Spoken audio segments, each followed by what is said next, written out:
The Ferrari FF, when launched in 2011, was as un-Ferrari as a Ferrari could be. It had 4 seats, 4-wheel drive, and the silhouette of an elongated hatchback. Those who bought into the hype of the FF complained bitterly of how loud, extreme, and unusable it was. And so the designers went back and designed a softer, more usable Grand Tourer. That is the GTC4 Lusso. And here it is in all its glory.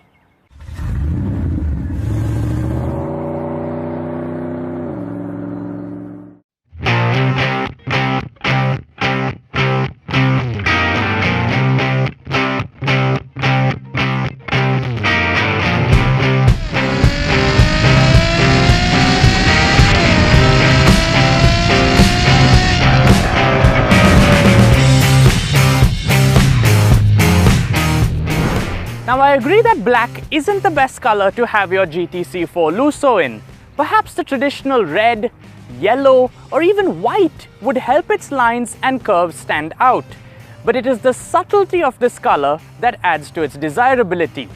A mild revision of the FF, the GTC4 Lusso resembles the F12 Berlinetta from certain angles, and it is its broad haunches and wide stance that make it a good-looking car.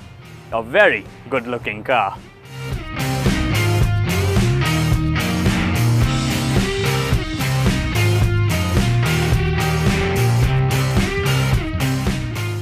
Being a Grand Tourer and meant to seat 4 adults, Ferrari has paid careful attention to the design and quality of the interior. Inside the GTC4 Lusso is stitched leather along the dashboard, door panels and center console, with real metal on the pedals and titanium around the circular AC vents. Much like a Formula 1 car and most other Ferraris, there aren't any stalks around the cabin. All essential functions have been crammed onto the steering wheel. For instance, the indicators are controlled from the steering wheel. The headlights are controlled from the steering wheel. Suspension settings from the steering wheel. Bluetooth telephony from the steering wheel. Drive modes from the steering wheel. Wipers from the steering wheel. And although it should feel like an ergonomic disaster, the truth is that it just feels so right. But keeping all of that aside, the most impressive thing about the GTC4 Lusso is the space that it offers in the back. Far from utilitarian, there's plenty of headroom and legroom, rear AC vents, and USB charging ports inside the central armrest. In fact, not only does this practical Ferrari offer plenty of passenger room, but a whole load of cargo room too. With boot space measuring in at 450 liters, that's enough to fit a suitcase or 2 if you get rid of the spare wheel.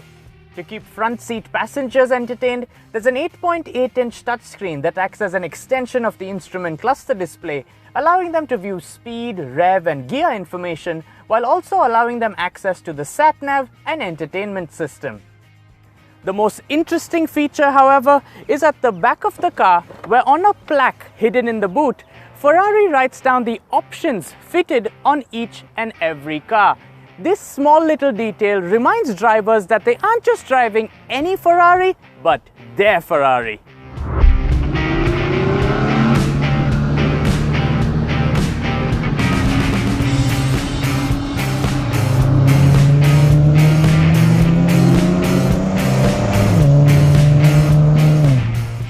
Despite being a Grand Tourer and being softer than its predecessor, the FF, the GTC4 Lusso is a proper Ferrari in every way possible.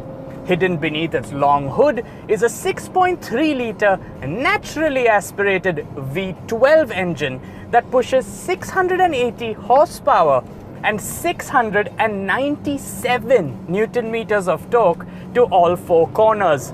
What those numbers translate to are a 0 to 100 time of 3.4 seconds, a top speed of 335 kilometers per hour, and melodious exhaust notes at any and all speeds.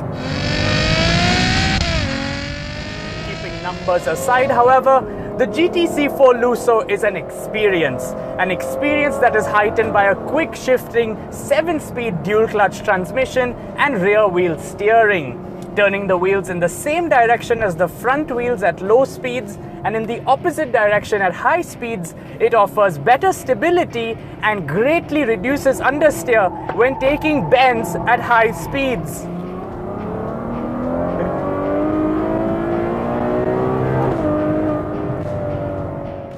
The Manettino switch, which is Italian for little lever, makes subtle changes to the transmission, the suspension, the traction control system, and the electronic differential, depending on which mode is selected: sport, comfort, wet, or snow.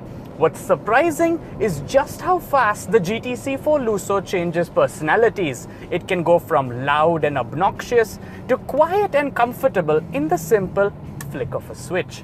And that's what a Grand Tourer should do. The GTC4 Lusso is no ordinary Grand Tourer.